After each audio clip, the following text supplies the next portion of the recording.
the two human beings on this planet that have done the most to educate children, youth around the world have been my dad with Captain Planet and the Captain Planeteers cartoon, and the incomparable, iconic primatologist and world leader, activist, peace ambassador, Dr. Jane Goodall, who's going to receive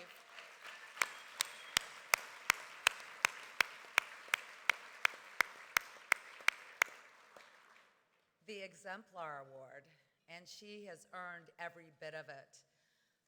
As you saw in the film, I mean, that was pretty exciting. I've never been in an event and had a fire alarm, but the good news is that one of the Planeteers had the power of fire, so we could have put that fire right on out. And we had Captain Planet here. He could have handled any situation, the real one and the animated one. But I just wanted to say a few things about Dr. Goodall. The film was amazing. I'm sorry it was interrupted in the middle of that because it was so special. But she has worked so tirelessly. 55 years. She started research in Gombe 55 years ago.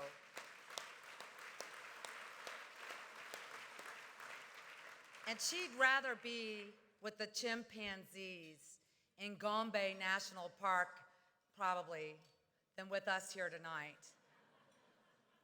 This woman spends 300 days a year on the road. She's only spent 65 nights in her own bed.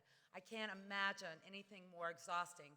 And this is her 80th birthday year.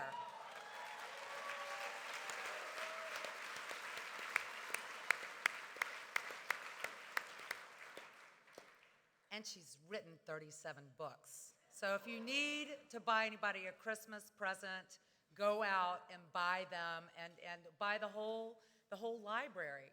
And make sure that your kids know her, know of her work. Because not only has she done great work for the chimpanzees, she was the first female primatologist. She cut the trail, blazed the trail for women scientists. There would be no Diane Fossey, who came decades after Jane started her work. You know, she wouldn't be there. And then the Highland gorillas would be in big trouble too. And they are, but you know, we're working through it, right? We're trying. But I just want to say, too, one of the big reasons she's being honored tonight is because of her work with children around the globe. The Roots and Shoots program is so powerful.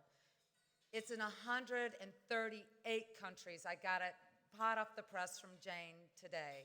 138 countries and 150,000 school groups around the globe where the children are empowered to do great projects. They decide what they want to do, but they do one for their fellow human beings that are in need, they do one for animals, and then they do one for the environment. And she's been doing that for 2 decades. And I just am so proud of her work. She is truly my hero, and we are blessed to have her in this room with us and in this world. And now I'm going to let my dad say a few words. Okay. Thank you all very much. I've known Jane Goodall for many, many years, and many years ago, we did an hour special on her work and on her, and ran on TBS and around the world, an hour documentary, which I was extremely proud of.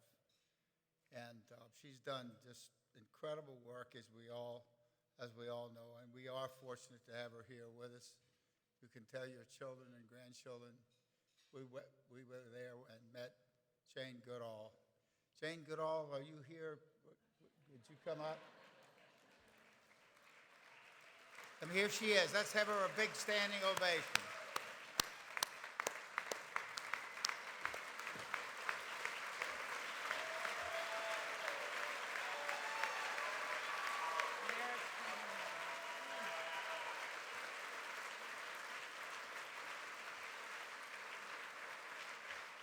Here, why don't you, hold that, get in here. Okay.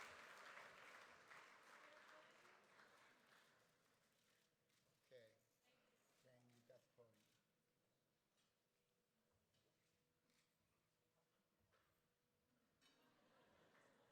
Well,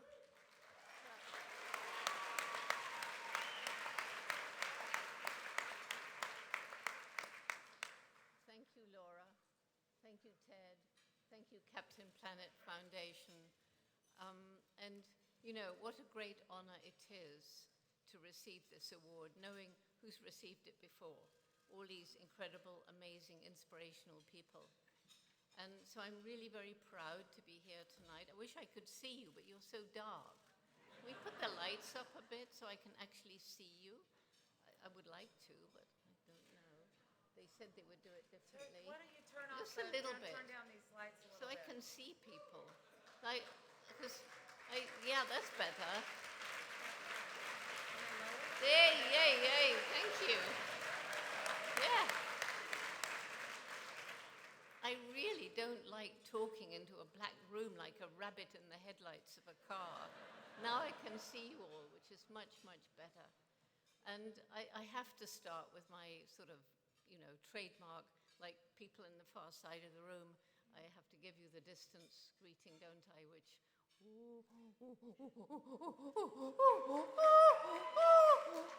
It's just me, Jane.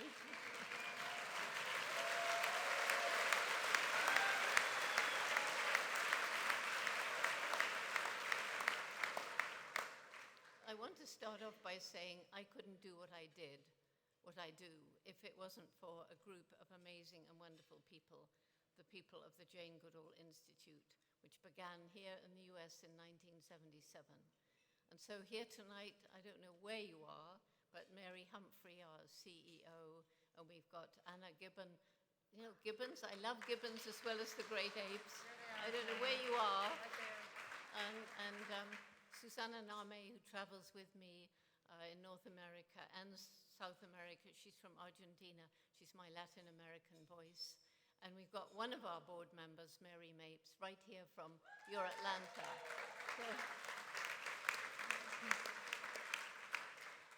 but I don't want to say any more without giving credit to one person without whom I probably wouldn't be here. I wouldn't be receiving this award. I wouldn't have done what I've done. And that was my extraordinary mother, who, when I was a small child loving animals, she supported me. At a time when girls didn't do what we can do today, when I had a dream of going to Africa and living with animals and writing books about them, I was 10 years old. And everybody laughed at me. It was World War II. We didn't have any money. We couldn't afford a bicycle. We could only get secondhand books and secondhand clothes. And Africa, you know, was far away. And girls didn't do that sort of thing. So people said, Jane, just, you know, dream about something you can achieve. But not my mother. She said, if you really want something, you have to work hard, take advantage of opportunity, and never give up. And that's how I grew up. And that's...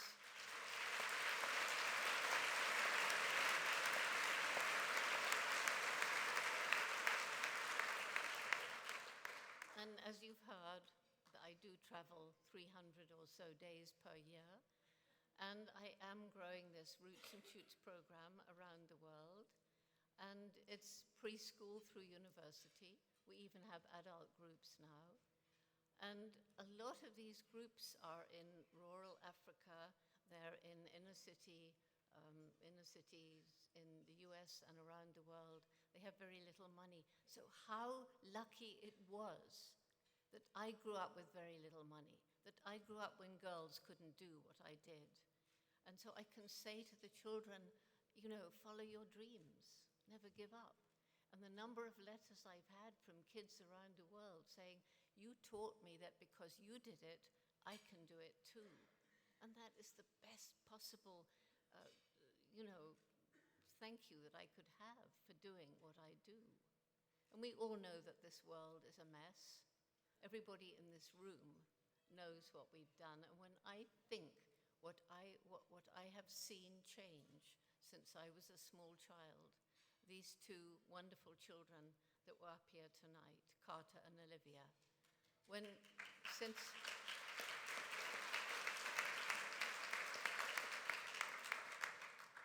when I look at them and think how we've harmed this planet since I was that age, I feel shame, but I feel also a determination that we must get together and leave a world that we can be a little bit proud of for our great-great-grandchildren.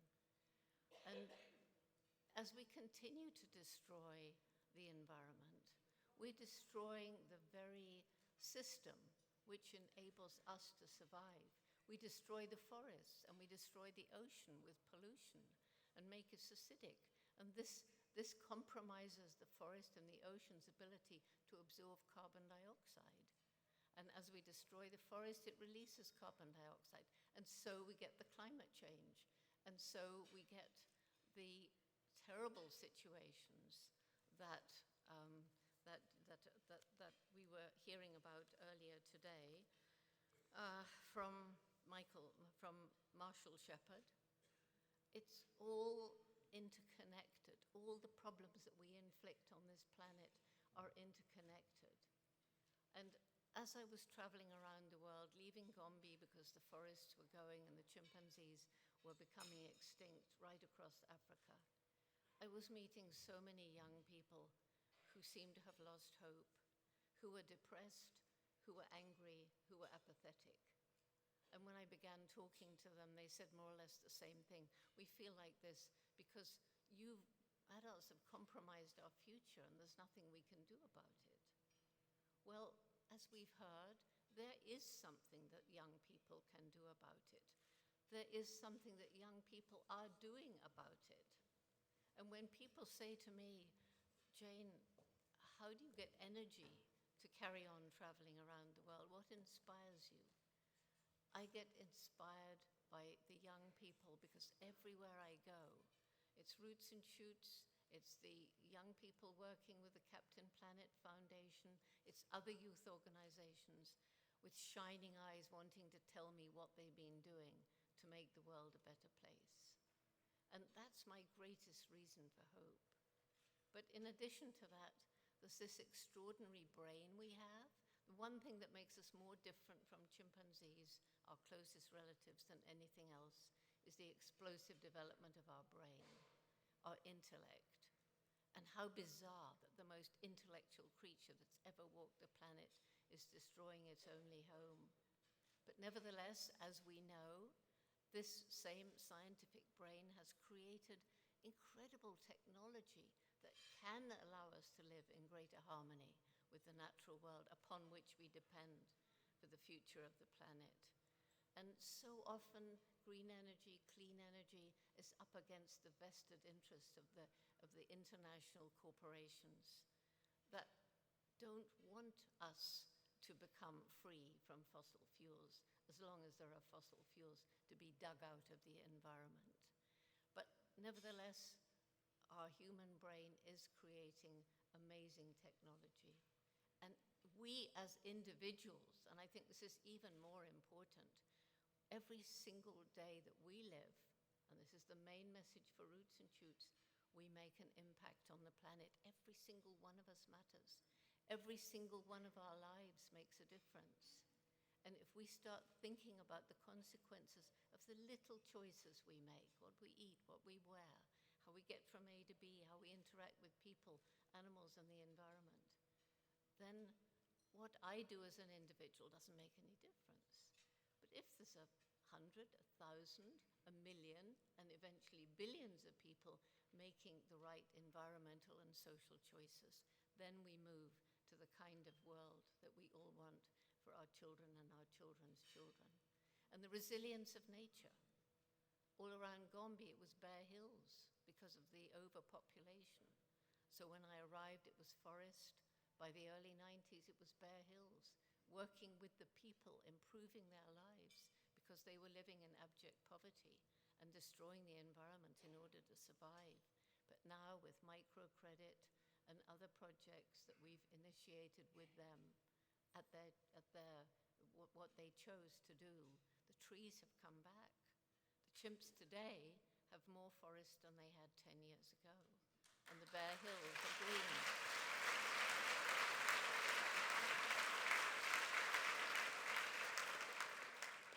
And my longtime friend, Ted Turner, what he's done, there were very few bison when he began to try and restore this animal that is so much a part of American history and American culture. And from, I think he said, 30,000, there's now, what did you say, Ted? Where are you? To start with. There's 50,000 now. Three bison, 50,000 today, and 100,000 acres. 100,000 areas of land that are protected, much of which is the original Great American Prairie. So the resilience of nature, animals rescued from the brink of extinction, destroyed ecosystems brought back to life. And then finally, there's the indomitable human spirit, people who tackle seemingly impossible tasks and won't give up. And what I always tell the children, every single one of us, and that means every single one in this room, we all share that indomitable human spirit. We have to listen, we have to empower, we have to inspire. And that's what Captain Planet Foundation does, and that's what these awards do.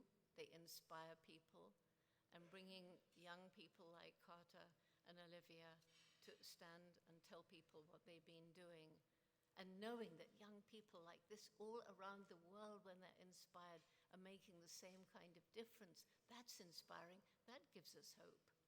So there is hope for the future. And I hope that in the future we can work more closely together and increase the influence and get more people all the time, more young people. Give them a voice, listen to them, empower them, and they will change the world. They can, and we will help them. So thank you very much.